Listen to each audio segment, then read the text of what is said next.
everybody. Hi guys. Mr. and Mrs. Traveler here. Ilka's Beauty Channel. And welcome to Tip Tuesday. Sorry we missed last week because we were on this ship right now, filming this video right now that you're watching right now, but we shot it. You know what I mean. This is where we were last week. Anyway, I wanted to take some time. We know how we do ship tours a lot. We've given you this one before already, so I'm not going to do another ship tour of this ship. But I do get a lot of questions about cabin size and the things that are inside of a cabin. So I want to take the time today to explain some of the features that are in the cabin and show you the general size of things. This is the Majesty of the Seas, and it is an older ship, so the cabin is probably a little bit smaller than some of the newer ships, but I tell you, not by a whole lot. That's true. I do agree. Yeah. So let's, most of the newer ships, I'm looking at the width on here right now. Some of the newer ships is probably a little bit wider, maybe a little bit longer. And then if you have a balcony cabin, you'll have the additional balcony outside. What I really like about the rooms is it's flat screen TVs in here, and this is a great video for first-time cruisers. So if you're a first-time cruiser, this would be awesome for you. But we're going to go over the details for the veterans, and maybe we'll show some things that you don't know about. Okay, so let's get started. So let's kind of start.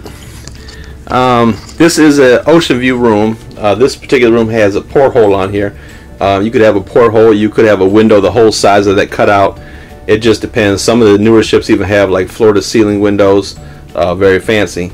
But at its basic core, every room has these beds. Now, most of the time, most of the ship, these are actually two twin beds here that they put together. So this is actually two twin beds. So if you were doing this room for two people, say if it was a brother and sister in here, or two friends or something like that, you don't want to sleep next to each other, they'll separate these beds and put one bed on one side and one on the other. So that's how they accommodate it. So when you make your booking and you say, I'm going with my husband or I'm going with my boyfriend, girlfriend, and I want the beds together, that's what they do. They push us together.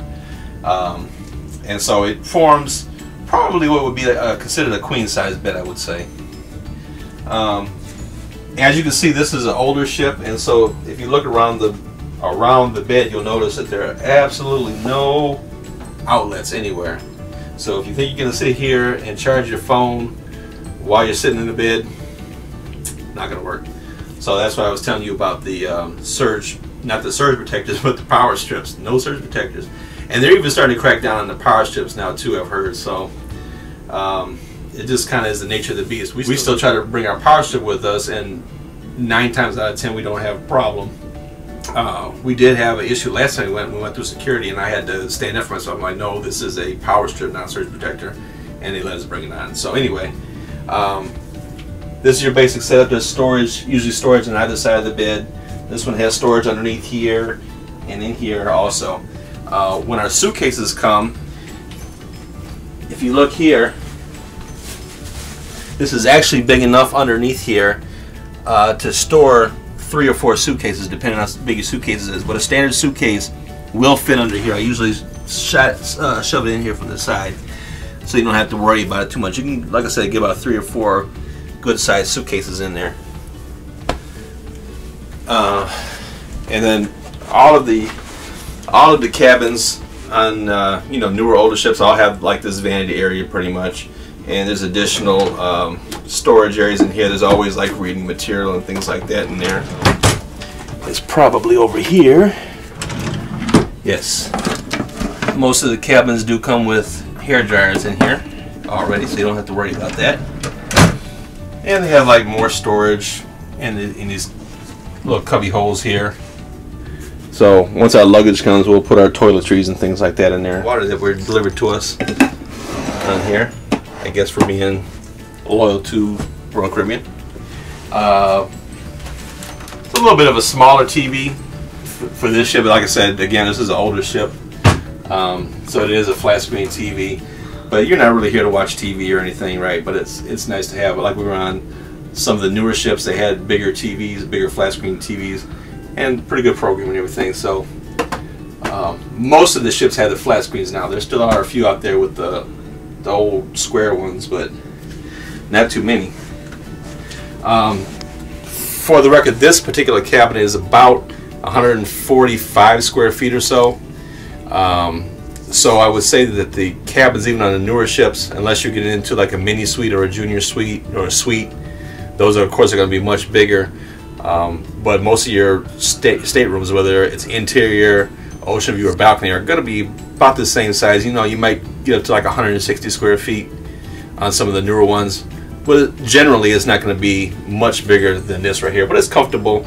You're not really here to stay in a room per se. You're going to be out on the deck. You're going to be out on the islands and things like that. Well, let's do this here since we're on the storage. They all have closets. They're just different designs on them. We usually pack our clothes, at least I do, with the hanger still on my dress clothes, so I can just bring them out and hang them up right there. But they do have a few hangers in here for you. They stay aboard the ship. Plenty of shelves in here. Most every cruise ship we've been on has some form of safe on here, and the crew members, the stateroom people, do not have access to this. If you lock yourself out of this, they have to call security to come open it up, because this actually happened to us before. Not that we forgot our code or anything, but something malfunctioned on it and they had to come open it up, and the stateroom guy didn't know how to, you know, they're not allowed to open them. They don't have access to open those. And it took 2 security people to come. One security guy opened it, the other security guy witnessed it and had to sign off on there, so that, you know, there was accountability. Every cabin comes with life preservers. These are not hidden very well in this ship. Most of the newer ships, they're hidden a little bit better. Usually they put them up here. I'm kind of surprised. Usually those should go up here, out of the way. That way we have room to stage our stuff, and that's why I probably will shove them up there. Matter of fact, let's do it now. This is where they usually go, up here. There we go. And then they're out of the way, and we have room to put our stuff in here. And if you had 4 people in a room or whatever, they'll have the amount of life preservers that you need, depending on how many people you have booked for the room. Most of the cruise ships here, you can they'll have like a breakfast menu or room service menu too, that you can fill out. You can eat like 24 hours a day on the ships. Different prices for different ships. Some are complimentary, you just tip them. Some they actually charge. Just depends. So this one, continental breakfast, is complimentary, for example, on here. But if you want a full American breakfast, it's $7.95 room delivery. So get up and go to breakfast and bring it back to your room if you want to eat in the room, I guess. And pretty basic bathroom. This, I would say, is a pretty fair representation of a cruise ship bathroom. Some of your new ships are bigger and have a few more amenities, but they have the basic functions. Nice shower. You have your toilet and your sink. So it's pretty basic, just to wash up and everything.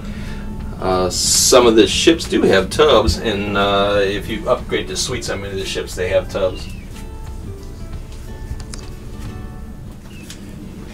And this has become the norm. When we first started cruising, they always had ice in the room. But now, if you notice, this had this sign here, and this is for most of the cruises now that we've been on anyway. You have to request the ice and they'll bring it to the room. It's not a problem. It's free. I like a lot of ice myself, so I think that's about it. Am I missing anything, honey? I think that's it. Let's wrap it up.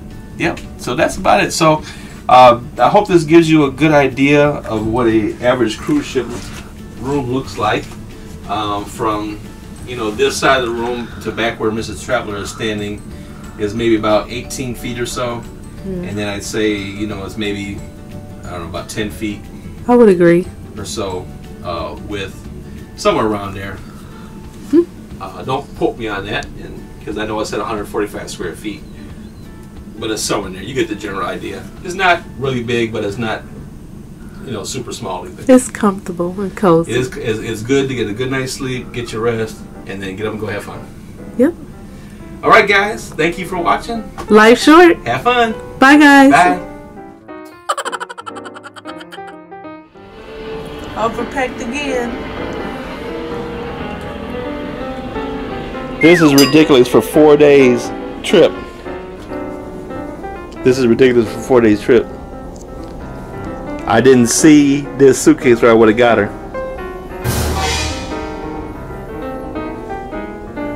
It's just too much. You're gonna wear a quarter of this stuff. I'm gonna try.